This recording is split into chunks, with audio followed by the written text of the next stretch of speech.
Hello everyone, welcome back to Spararia YouTube channel. Alright guys, so yeah, in this video I would like to share you a tutorial on how to change Google account password on Samsung Galaxy A56. Alright guys, so yeah, if you want your Google account to be safe and not easily hacked by other people, you also have to change your Google account password regularly and continuously. And how to do that?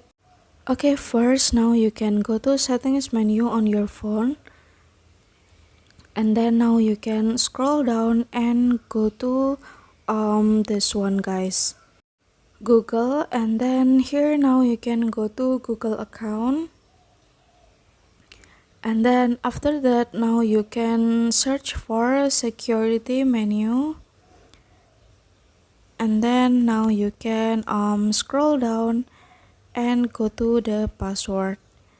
And to change your password, first you can verify your screen lock, and then after that you can reset your password, and then click change password. And then so yeah, here's the password change successful.